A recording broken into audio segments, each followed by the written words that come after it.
This section is all about automated testing. In this lecture, I will explain the need of testing. Testing is one of the most important entity in modern development. Testing can be divided in two main categories.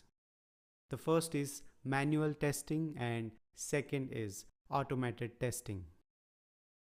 Manual means you test the program as a developer and check the functionality from developer's perspective, or maybe the tester or even the coder checks it manually from the end user's perspective by entering various combinations of data and checks the output. Important point is, why do we need testing? Let's take a scenario. We have this main application where we have many components like this. Let's say this is the output component and it depends on this process component.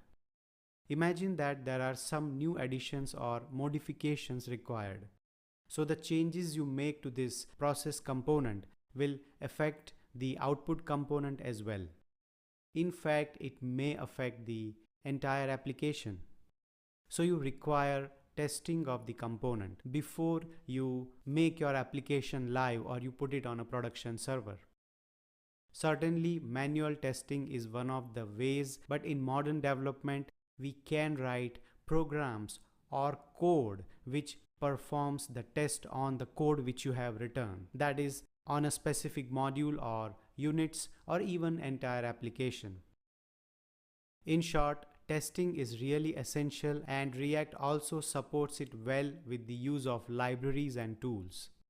As a good React developer, you must be aware and capable of writing or managing automated testing, and that is what we are going to learn in this section. So let's dive deep into the concept of automated testing and master writing automated tests.